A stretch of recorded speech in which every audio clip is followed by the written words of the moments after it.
Sabotsy fa 14 ny volana septambra 2024 araba tomponafitra tompoko vavy ny toetry ny andro no atolotra ho anao avy atrany hitantsika fa manalefaka ny an'izay fisin'ity karazana rindrindraona mandalo atao tsy matotia ny rahona moa somary mitsitokotoko na izany na tsy izany azy dia ato amin'ny faritra anaty no bebe izay rahona izay.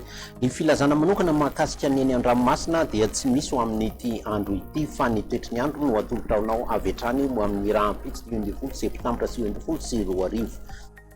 Isy ny sisana orana aty amin'ny faritra anatiny amin'ny ankapobeny amin'ny faritra Melaky iny, Bongolava, i Vakinankaratra, Itasy, mahazo an'izay ihany koa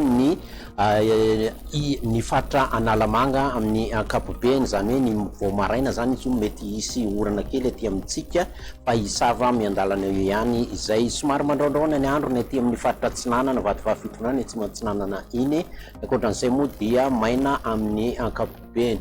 Raha ny mahakasika ny toetry ny andro amin'ny tolakandro ndraiky kosa dia mbola itoy izay orana izay mety arahana kotroka ihany koa izay aty amin'ny faritra Bongolava, Itasy, Vakinankaratra, ny andrefan'ny Amoromania iny, torak'izay koa ny aty amin'ny faritra Ambanja, Antsoy, Analalava, Ambilobe iny. Mandraondraona hatrany ny andro ny aty amin'ny faritra ny Mangoro iny, Analamanga, ny ankoatran'izay moa zany dia tsy dia misy zavatra ina firy fa ny mpanjono an-dranomasina aty amin'ny Timorotsiraka andrefana Ray Manontolo ity sy ny afovoany andrefana ary ny atsimo andrefana Nosy dia tokony hitandrina fa hisy tafiditra indraindray amin'iny faritra iny, zany hoe somary aherirehitra zany ny rivotra amin'iny faritra iny. Toetry ny andro moa dia maina amin'ny ankapobeny ankoatran'ireo nisy orana teo. Ny marim-panantsika miakatra kely 5 ny aty ny maripana ambany indrindra 12 hatramin'ny 5 14 ny faritry ny afovoan-tany, manodidina ny 17 hatramin'ny 13 degré Celsius ny faritry ny hafa.